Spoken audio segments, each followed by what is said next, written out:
na gaji da asara Hindatu. Kuma mu canza waje. Wataƙila nan ɗin sun riga sun tsegunta musu komai game da mu. Shi yasa suke guje wa siyan abin hannunmu. Ha ba umma. Shekaran jiya fa wake mudu hudu muka markaɗa. Jiya uku, yau uku amma dai ya zama asara. Gaskiya lokaci yayi da ya kamata mu bar sana'an nan. Hindatu wace sana'a na iya? Babu wata sana'a da na iya in ba su ya kosai ba. Wace sana'a zan yi yanzu? Kirawo almajirai, ki raba musu sadaka. Idan Allah ya kai mu gobe sai mu jarraba bakin karamar tasha mu gani kafin su gane mu.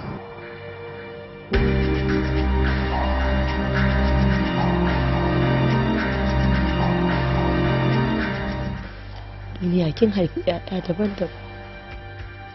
Wani mai hankali, wani mai raunin hankali, wani mai zurfin tunani, wani mai gajeren tunani.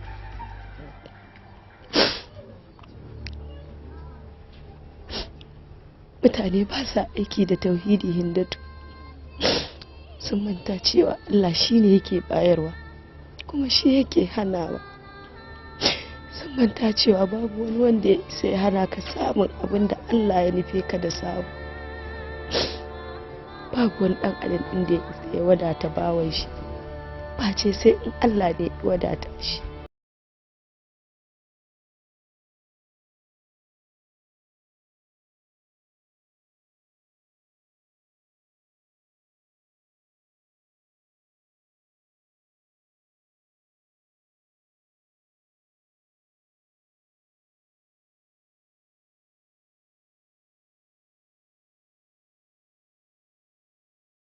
Gobe mu je karamar tasha mu gwada mu ga.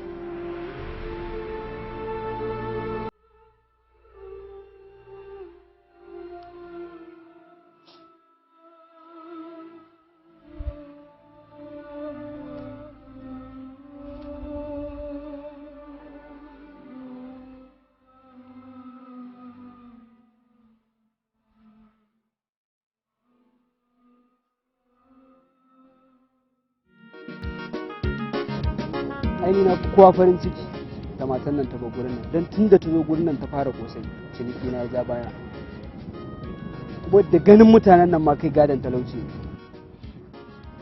kai sai yanzu ka san haka matar da ta auri miji mai arziki amma kafin ya rasu sai da ya zo ba shi da komai bai ajiye ba bai wani ajiya ba haka ya koma siƙa amma fa kakka raba ɗaya biyu ita ma yarinya tana da gadon fara kafa kuma a wajen uwar ta gada to ka san an ce abin yana bin jini zai iya kasancewa din tana da shi amma ai duk da haka kaga dai tana bakan nan sai naga kamar za ta yi ladabi kuma da ba sai ka leƙa ba kai baka ita baki bayan Allah ya rufa min asiri kuma so kake Allah ya tona asiri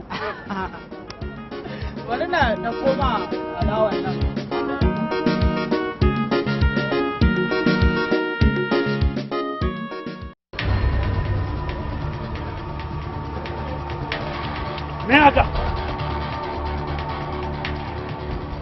me haka ku zo ku samu na kaya nan gurin ku fa gadan tsiya ne gadan talauci da gaji arziki ba mu tsiyata tunda kuke zuwa gidan nan customer mu suka gudu kullun a nan gurin da customer suna zuwa mana amma tunda ku fara zuwa gurin nan tsiya ya zo bala'i ya zo ko ba gansu ba dan Allah bawan Allah ku yi hakuri wallahi ba mu da wata sana'a da ta wuce wannan dan Allah ku taimake mu ko mu ba mu da ikon talauta kowa wai dakata wai ba ku izinin kasa kaya ma a nan tun daga nan gurin har can fili na ne sarkin kasuwa ma da mu yake takama wai ba ku izinin ku zo ku kasa kaya a nan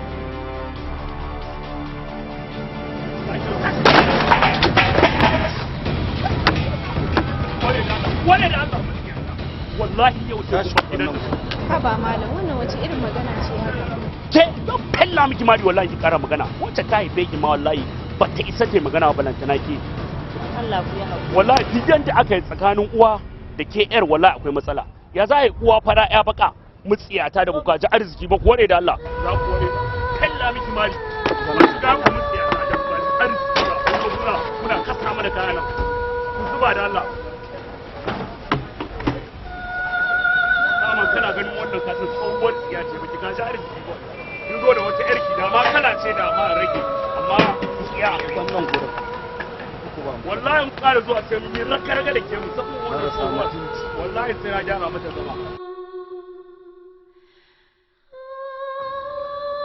kusa mutuwa Hindatu takaici da ɗaya da zan mutu na bakki a cikin kuncin rayuwa kowa gudunki yake yi su ne mana kallon annoba suna ganin kamar talaucin nan a jikin mu yake na fara yadda da maganganun su Hindatu wataƙila farar ƙafa ce da ni tunda na zo duniya ban taɓa ƙaruwa da arziki ba sai dai raguwa kuma duk mutumin da muka rafa sai ya talauce shi ma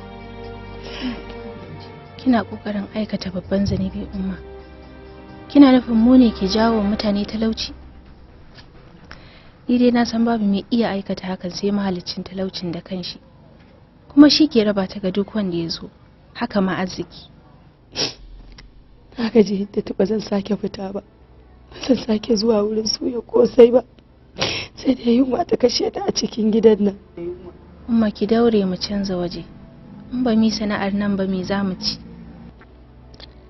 ba zan sake fita ba babu inda ba su san mu ba a garin nan ko ina an san mu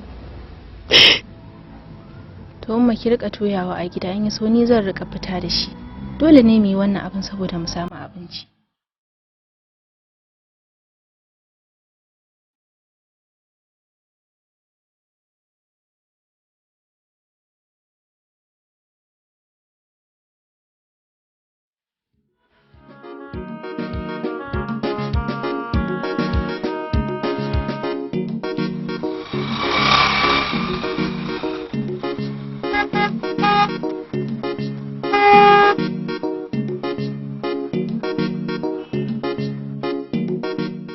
baiwa Allah yawa sani wasan ne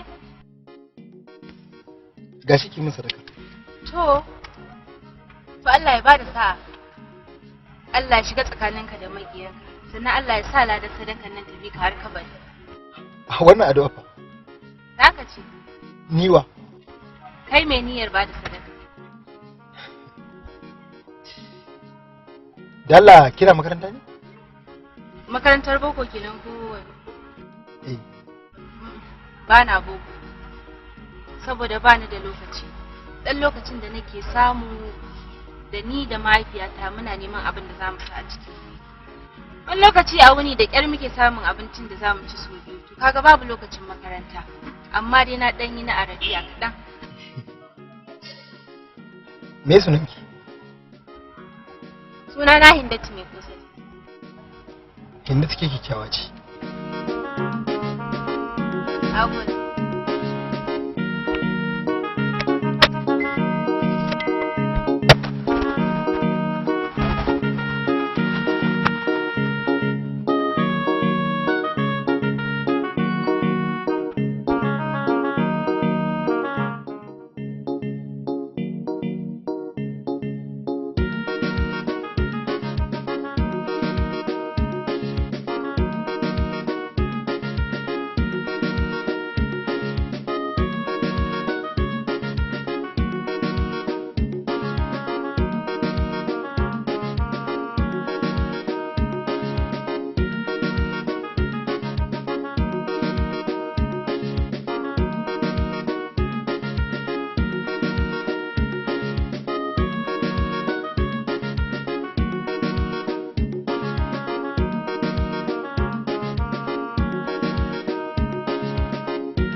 Allah ya bada sa'a Allah ya shiga tsakaninka da mai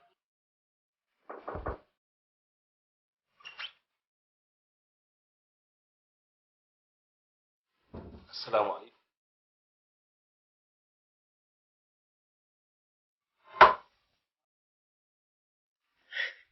yaushe ka shigo tun kafin ka dawo da na dawo daga ina daga tunani mana. Wai tunanin me kake ta yi ne haka ne? Wato wani abu mamaki. Ban taɓa tunanin cewa ‘yar talla za ta iya ɗaukar hankali na a rayuwa ba. Haba ‘yar talla kuma? Ƙwarai. Wata ‘yar talla ce ba ganta ba, ƙarama, kyakkyawa. Amma ni duk ba wani bane ma ya burge ni. Kalamanta su suka burge ni. Tun hankali na baya kanta har sai ta ɗauke min hankali. Na koma ina kallanta yadda ka san ɗalibi da malama. So yanzu kenan kana ciki. Yanzu dai ba zan iya cewa komai ba, amma ina ganin ina dab da shiga. Ka bari dai tukuna sai mun je tare ka ganta. Ban san lokacin da sakatariya ta ajiye wannan fayil tsakanin ba. A'a. Ai ba za ka yi sani ba. Ka riga ka yi nisa. So uku ba nake kokkwasa man uba ba. Har nayi sallama na shigo baka sani. Allah. Wani ce ita da ta tafi da hankalinka.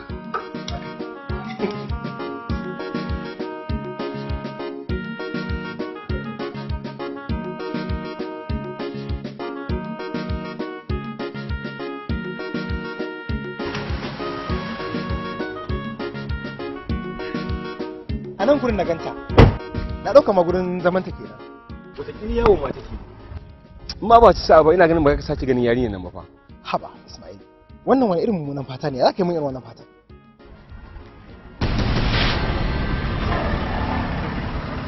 Ka ganta. Ga Hindatu na nan tana zuwa.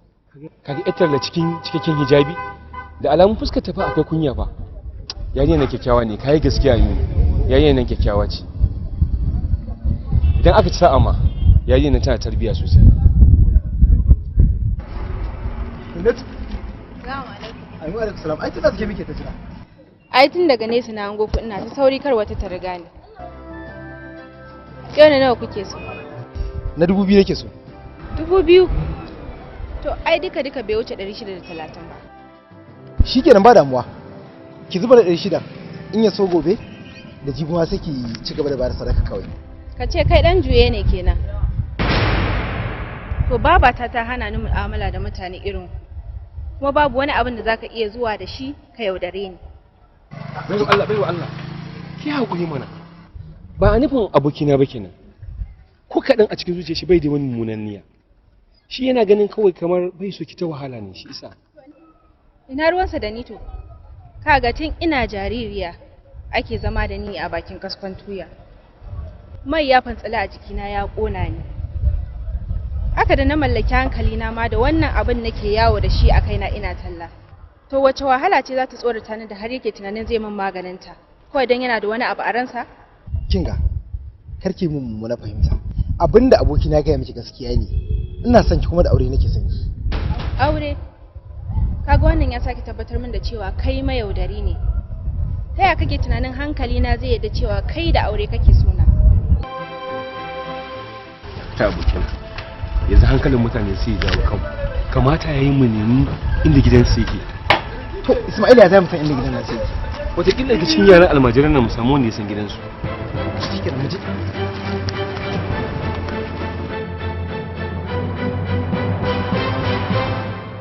Kuma da ƙyar na siyar da rabi, sauran na yi yawon har na gaji.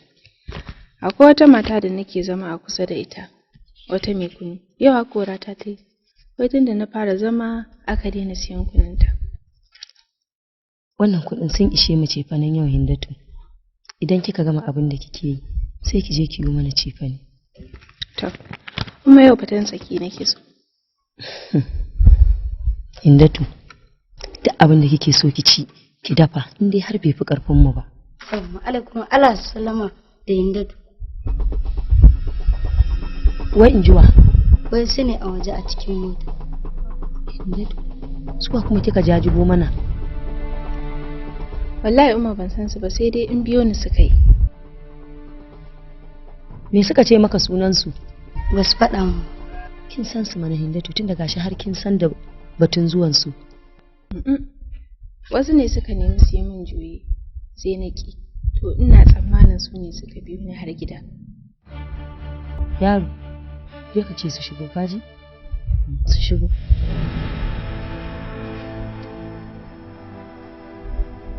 su shigo kuma umma. Har ta ce ku shigo. To mun gode kaji?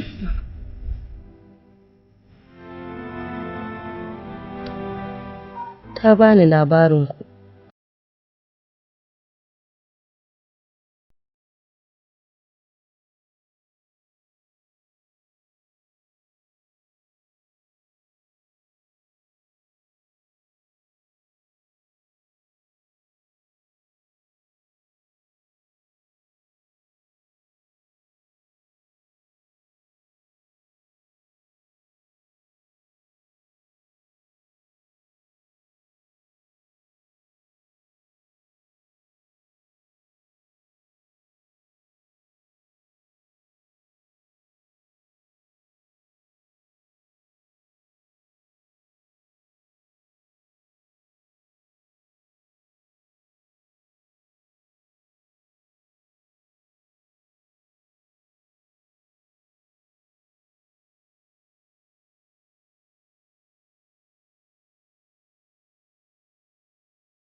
Wani wanda zai biyo ta gida ya ce yana son ta da aure yana cikin hankalinsa kuma sai dai bisa rashin sani.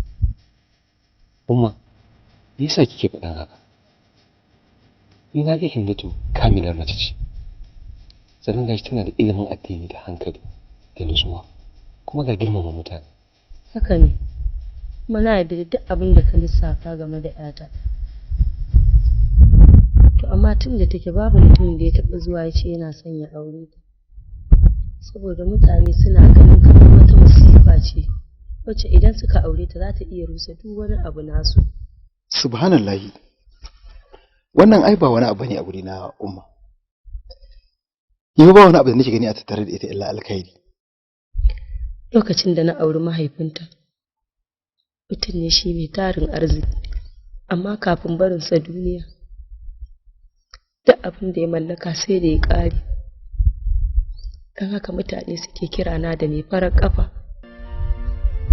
Shi yasa mutane suke gudun auren Hindatu, saboda suna ganin kamar idan suka aure ta, su ma za su rasa duk abin da suke da shi, kamar yadda mahaifinta ya rasa nashi. Me yasa ke wannan maganganun ne umma? Ashe akwai mutumin da yake da ikon karɓar arzikin wani? Babu umma. Idan har kin fara yarda da maganganun da mutane suke faɗa a kanki, to wallahi kina kan hanyar shirka. Kuma duk mutumin da ya imani cewa akwai farar kafa, to mushriki ne. To yaya zan yi? Tunda na ga komai a zahiri, tun ban yarda ba, har na zo na yarda. Ka tabbata kana son ta? Bani da shawara umma, duk abin da kika ji abokina ya faɗa gaskiya ne. Ba sai na tambaye ta ko tana son ka ko ba ta son ka ba, dole ma ta amince da kai, tunda har ka ƙi ji kuma ka ƙi gani, bayan ka san komai game da ita. Sun yi muku kwatancen gidan ƙanin mahaifinta, je ku same shi, ya yanke shi ke. Mun gode, za mu koma.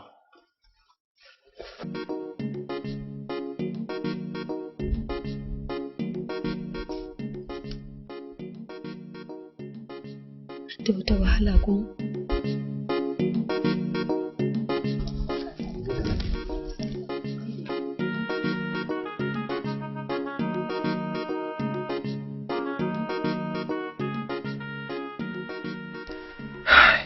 Gaskiya na yi mamakin kawo. Ko kin san cewa muna tambayi shi ba tare da bata lokaci ba ya ce ya bayar? Hakika mutumin kirki ne shi. Ta yaya zai yi jinkirin ba da ni bayan ya jima yana jiran matambayi. Bai taɓa tunanin wani zai zo neman aure na ba, saboda shi ma ya yarda da abubuwan da mutane ke faɗa a kanmu. Kuma har yanzu yana kallon mahaifiyata a matsayin wacce ta rushe arzikin ɗan uwansa. Na gode da ka tarara da daka kuma ka amince za ka aure ni. Ya ke nema ki bata mara ne Hindatu? Ni ba ina kallon kaina ne a matsayin mai sa'a. Saboda Allah ya bani ki. Kina da kyakkyawar tarbiyya. Bayan haka kuma ke kanki kyakkyawa ce. Ga nutsuwa. Ba wani abu nake kallo a tare da ke ba illa alkhairi da kuma arziki na dindindin. Ai shi arziki da talauci daga Allah ne. Saboda ki daina wannan magana. Naji, kai hakuri. Nayi. Barka fasa da shi na shigo a sanke baya na ja da baya. Barka fasa da shi na shigo a sanke baya na ja da baya.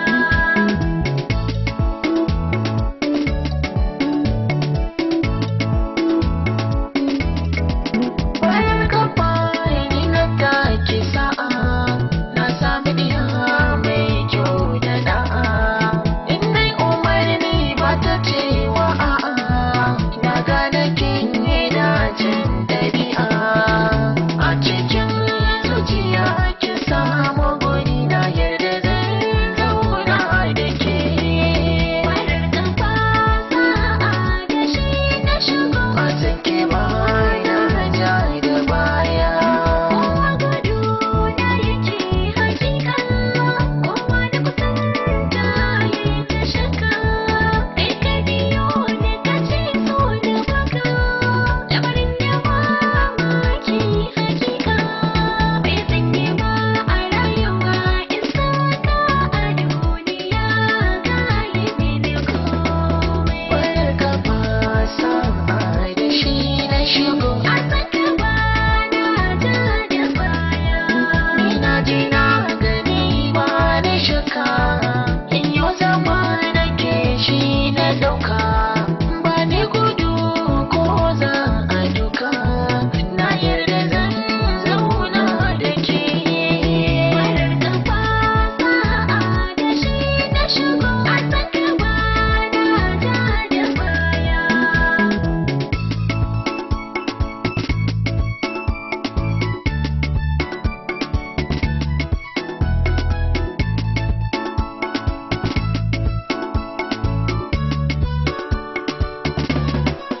Barka fasa da shi na shigo a sanke baya na ja da baya.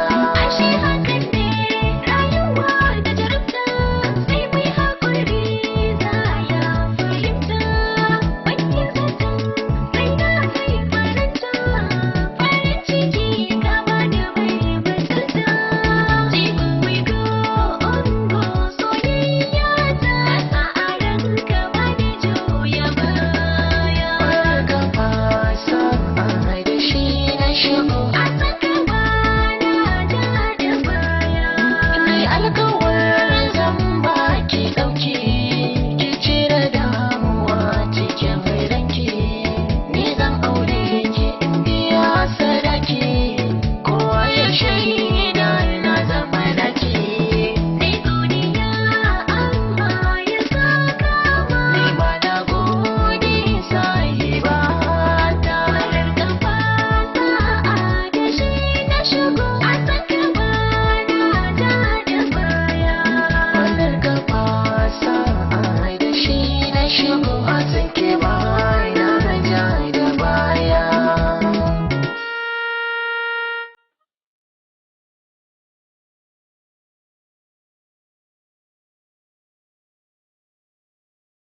Mutane da dama sun yi yunkurin hana ni auren ki. A danginmu kalilan ne suka amince. A abokaina kuwa Ismail ne kawai ya yadda. Ya kuma bani goyon baya. har yanzu wasu jahilai suna kallo na abin da sai saboda auren ki da ni. Ni kuma kin san wani abu? Idan na kalle ki sai in ga cewa da ban aure ki ba to lalle a nan ne kuma na zama abin tausayi.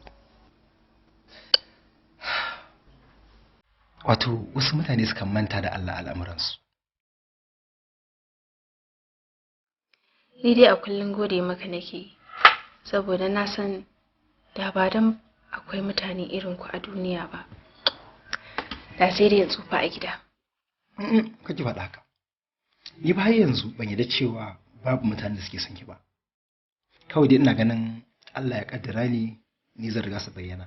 Na riga su zuwa kuma ne magana abin da sana sani ki.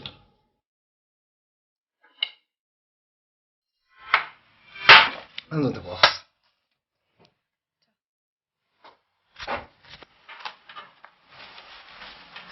Zan biya ta wajen umar gaide ta. In ka je inda wani abu mai daɗi a ba ka kawo.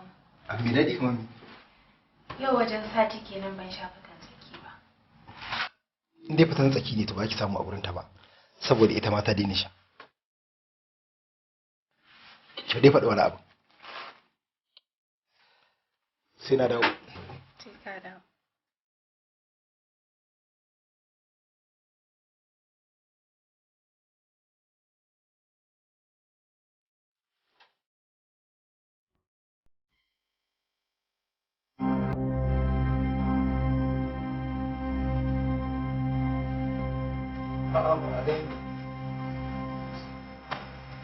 Umma.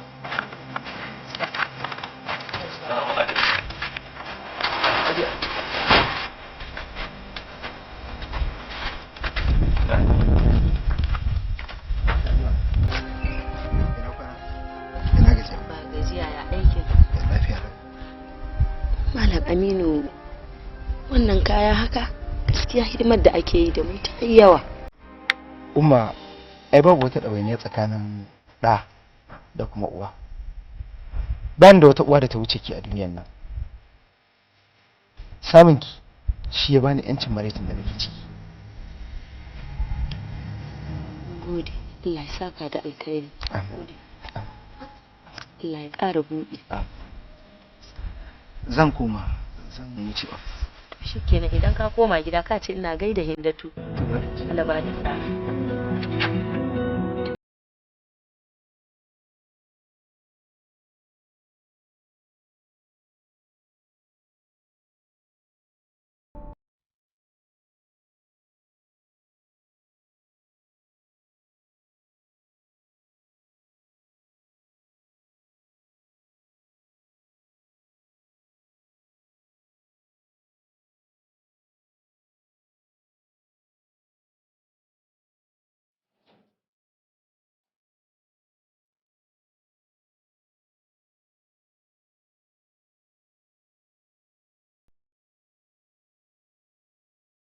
Maryam!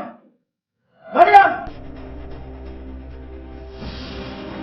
Yana abin ke fama haka? Ai sai ka ban tsoro. Wani shigo ofis ɗin nan yau da safe ko kuma je bayan na tashi. Wa ko zai shigo? Ai ba wanda yake da ai ba ma'aikacin da yake da makullan ofis ɗinka.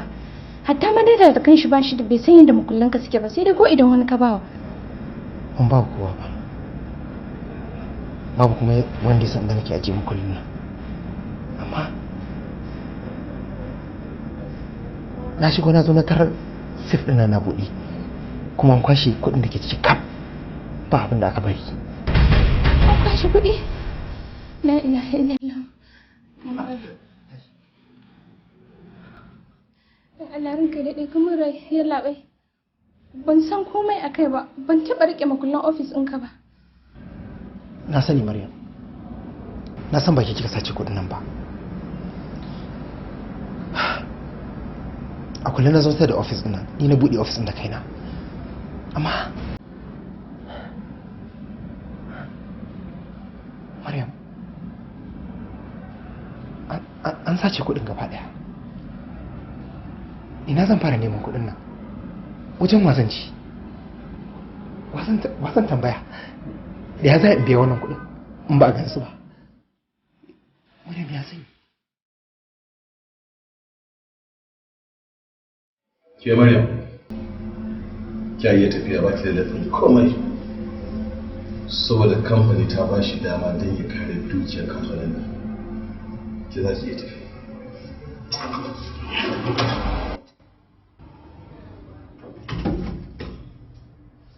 Lokacin da aka naɗa ka kashiya, an baka duk wata dama ka canja makullan da suke ofishinka. Kuma kai da kanka ka canja su. Kai ka san inda kake ɓoye makullanka. Ba mai zuwa inda sirrinka yake domin kai kaɗai ka san sirrin lambobinka. Ta yaya kake so ka gaya min in gamsu cewar wani zai shigo ciki ya kwashe dukiyar nan ba tare da ya karya ko ya balla mukullan nan ba? Ranka daɗe wallahi ni ma ban sani ba, amma dai da aka yi wannan abin ina ganin da daddare aka yi shi, kuma duk wanda suka aikata ma ƙwararru ne. Na san ka zama ƙwararre tunda ka sulalo dare ka kwashe dukiyar kamfani. Auditor, yes sir. Duk binciken da za a yi a tabbatar an yi kuma ya dawo da kuɗin mutane. Okay sir. Sannan a rubuta takardar kora a bashi, domin ba na son zama da ɓarawo. Ba zan iya aiki da ɓarawo ba. Okay sir. Ranka daɗe, ni ba ɓarawo ba ne. Wallahi ba ni na ɗauki kuɗin nan ba. Ban san yadda aka yi ba, wallahi. A kawo Kur'ani ma wallahi zan iya rantsewa. Wallahi ba ni na aikata ba. Ba na bukata, kuma ba na bukatar rantsuwanka. Rantsuwar da aka shirya ta. Duk ɓarawo ba shi da imani, balle tsoron Allah. Har ka ce min za ka rantse da Kur'ani in yadda. Ba na bukata. Za a iya tafiya da shi a cike takarda a kai shi kotu.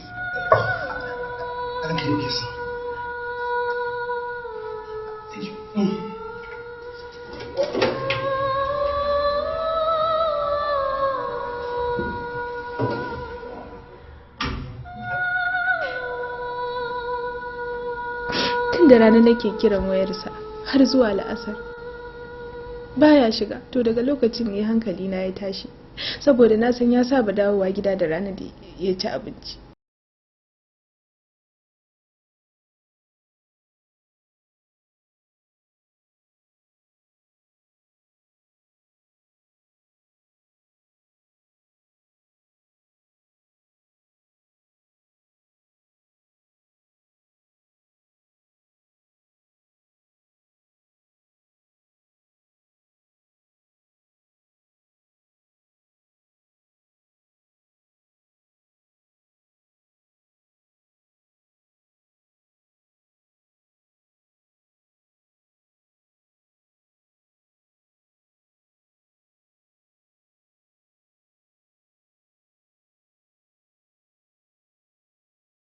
Ya fallasa waɗanda suka saci kuɗin nan. Ni zan koma police station ɗin, sannan zan yi ƙoƙari in samu manaja ko za su ba da bilin sai dawo gida. Allah ka cece ni, Allah ka dube ni ba farar kafa ce ba, ni ba farar kafa ce ba, ni ba farar kafa ce ba. Zuciyata ta zambe rauni.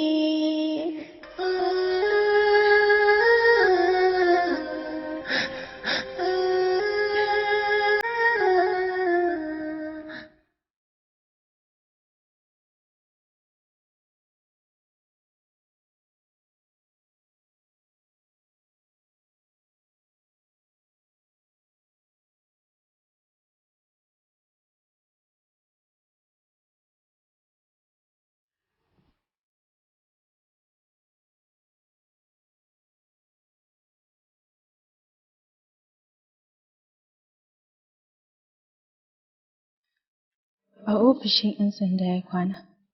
Tun jiya da safe da ya fita ya tafi ofis, har yanzu ban sake ganin shi ba. Za su ce sun gaya masa, amma ya ƙi ji. Za su nuna shi a matsayin wanda bai ji bari ba. Sati guda kenan da aurenku. amma ana tuhumarsa da ɓatan miliyoyin kuɗi. Shikenan ya ɗau hanyar garin talauci, kuma nan ba da jimawa ba zai isa. Allah sarki yaron kirki, shi ma matsalar mu ta shafe shi. Allah sarki Aminu, ki koma gida, sai ki ci gaba da addu'a. Babu shakka addu'a tana magani. Ki gida. Koma ɗakin ki zauna, kin ji yata? Dukkan tsanani ina tare da sauki.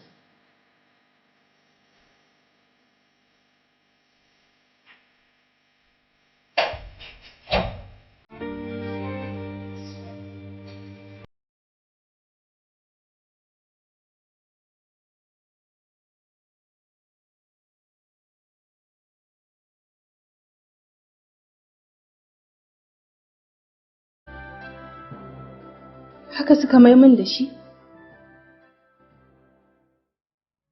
Ba laifinka ba ne mijina, na san sharri suka yi maka. Ki daina kuka Hindatu, ki yi haƙuri.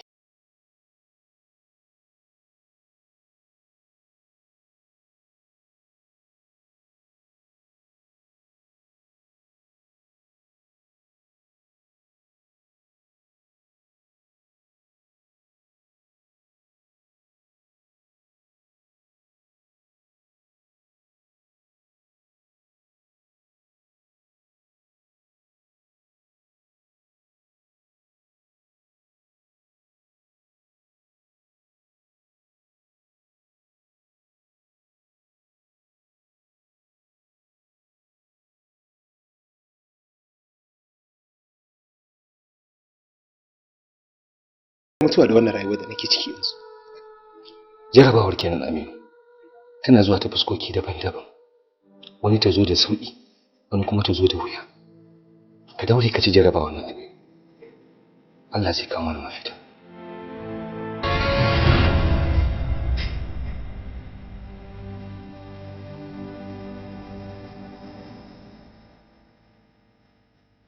Ki je ki tausasa shi, ki mishi kalamai masu daɗi, ki nuna masa cewa yadda waɗansu mutanen suke rayuwa, kuma ki mishi nuni da cewa halin da waɗansu mutanen suke ciki ya fi nashi muni su ɗari.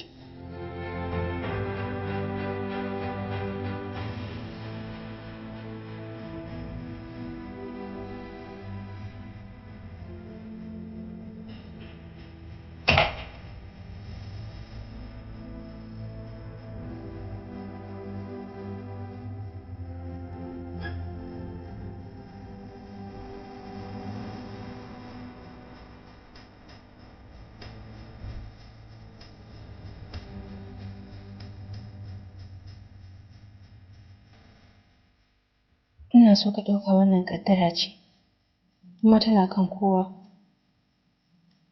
Mu ci gaba da addu'a Allah ya tona asirinsu.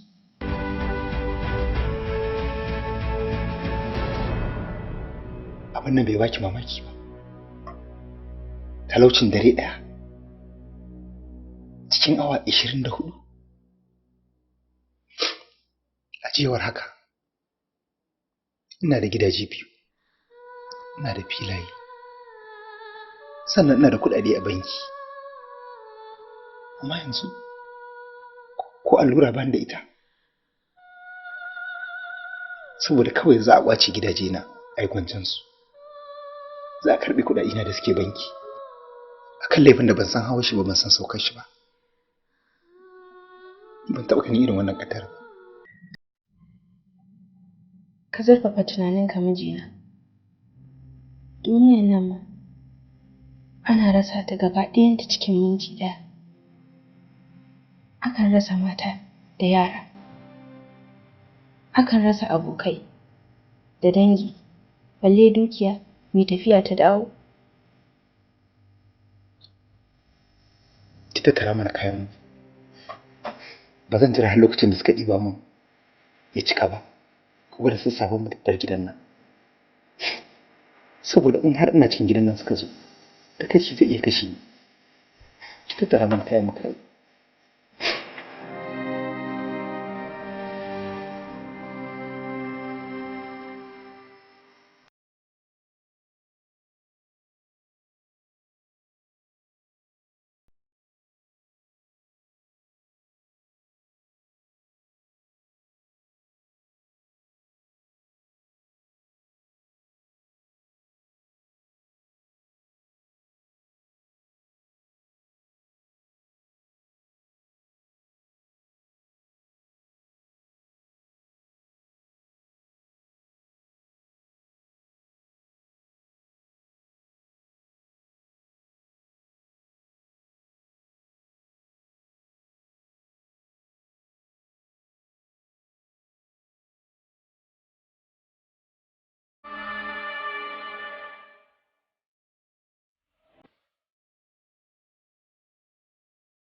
shigo wala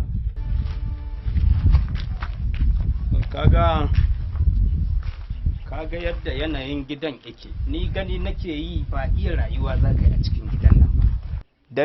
Dan ka matsa ne, amma gani nake ba za ka iya rayuwa a cikin gidan nan ba. Saboda ni alamun naku nake ganin kamar akwai jin daɗi, amma ka matsa ka ce sai gidan laka kuma mai sauƙi. To gashi. Mutane sun taɓa zama a gidan? Mutane kai.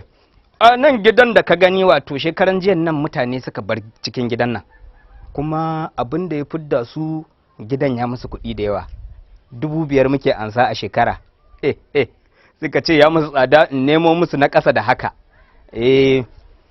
Da haka yanzu ka ƙirgo 5,000 ka miƙa mun. Allah ka cece ni, Allah ka dai wani hanzari ba gudu ba. Haka dai ɗakunan babu ƙofofi. In Allah ya sa ana neman ƙofofi akwai masu arha. A bangaren mu akwai masu arha. In kuma da yake yanzu zafi ne za a iya samun fatar buhu ta leda. A rufe zauna cikin kwanciyar hankali. Dai gidan dai an gan shi dai akwai iska. Ba damuwa. Za mu sanya da babu laifi.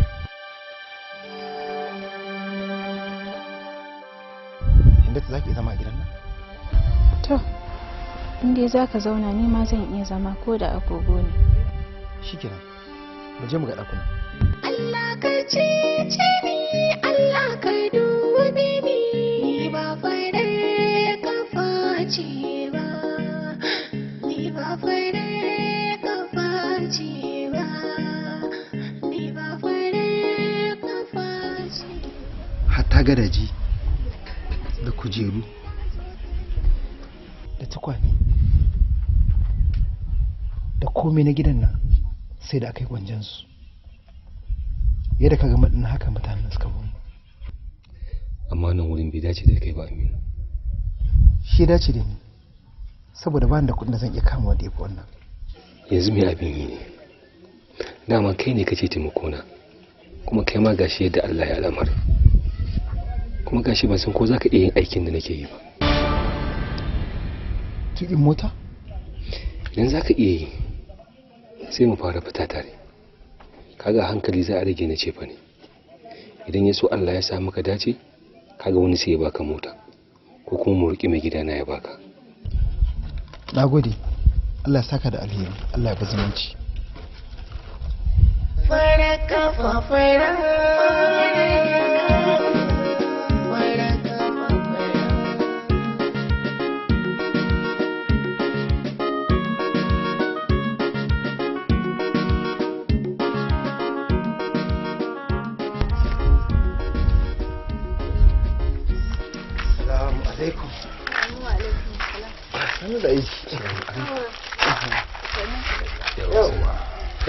Ni fa dai ba zama zan yi ba, tunda dai na da kuka zan wuce, dan ba na son magariba ta yi mun. Ha baban da kai da abinka gashi nan ta dora sanwa, ai gwanda ka tsaya mu ci abinci. Haka ne. Ka san kai goro ne, ba lalle bane in ka je gida ka tada abinci dan sai an gara ma za a je ma abinci. Gaskiya kam, gaskiya gashi kuma na kusa gamawa. Ni miyar me kike yi ne? Miyan kubewa danya. Kai. Ai da biki ga mishi ba, da cewa kika yi gaya kika yi ba miya. To. In dai Ismail ne, miya kubewa danya yadda kika san guba haka take a gani. Ba da ni ba, sai dai mijinki. Kin san shine ba shi da komai ci yake, ba shi da wani zabi. Au kan da. Kaga ma na manta ga kin nan gobe kai suka fara fita. Ni zan je interview gidan gwamnati, ka san suna neman direbobi. Kaga kafin na dawo na san kai sau biyu ko uku ai. Haka ne. To, Allah ya bada sa'a. Allah bada sa'a. Amin abokina. Kaga yanzu na samu wancan din, wai sai ka dafi wannan. Leba, ka ce wani abu. To sai da sabi. Ya gidan ya aiki. Kashi muna ta fama.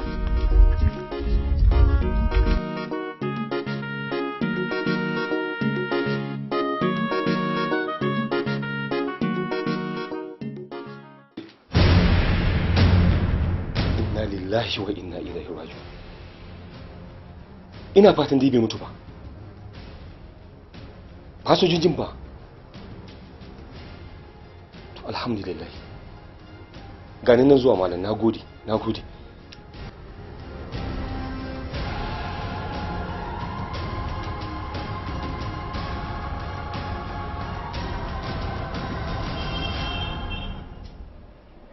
Kuka me kake yi ne Aminu? Tsautsayi ne Allah ya aiko sa, babu makawa sai ya faru.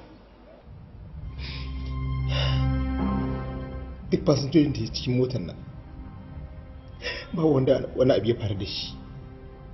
Wasu ma'anan suka tare mota suka wuce gida, wa'annan ma raunuka kaɗan suka ji.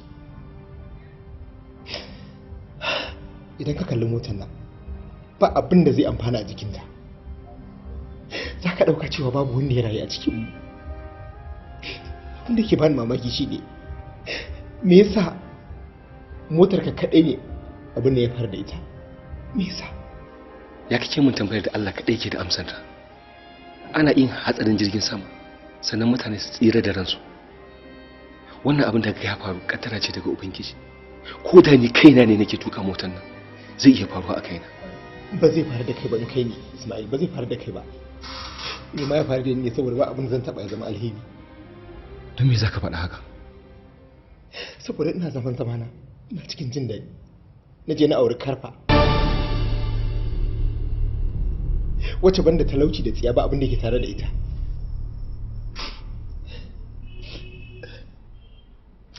Ina jin mamakin wannan maganganun da suke fita daga bakinka. Kai fa ba jahili bane. Yaya kake magana irin na jahilai? Ka auna magana ta, ka auna magana jahilan akan mizanin gaskiya, ka gani mana. Sun fi ni gaskiya. Tun da na aure ta bai ki faruwa da ni, banda talauci da masifu da tsiya.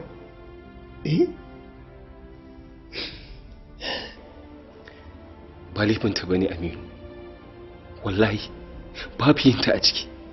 Wannan duk daga Allah ne. Aminu, kana faɗan wannan ne saboda ka taushe ni, ka bani baki don ka rabu da ita. Ba ta taɓa zama sanadin komai ba, ko da ita ko babu ita. Idan Allah ya so ya jarabce ka zai iya jarabtar da kowace irin hanya. Saboda baka jin abin da nake ji a cikin zuciyata. Gaskiya yau za rabu da ita. A yau din nan ko na fara samun sanyi a cikin raina, kai kanka ka yarda da magana da jahilan nan suke faɗa. Ni yau na yarda da canfi. Abin da nake so da kai shine kai haƙuri. Me yiwa mai gidanka ya zo ya ce lalle sai an biya shi motarsa, to a shirye nake da yin zaman gidan yadi. Amma ba ni da kuɗin da zan iya biya wannan mota, ba ni da shi wallahi. Ba zai ce ba a biya Aminu, sai dai na tabbatar da cewa ba zai sake bani motarsa. Mai gidanmu ya yarda da kaddara, bai taɓa sa wanda zai biya mota ba dan ya haɗa da ita. Sai dai akwai ganganci a ciki, yakan hana mutum wata mota. Amma kamar ni a yanzu, ni da na ba wani mota ya faɗi da ita, na tabbatar da ya yafi. Amma har abada babu shi. Kai haƙuri abokina. Ba ni kaɗai inda.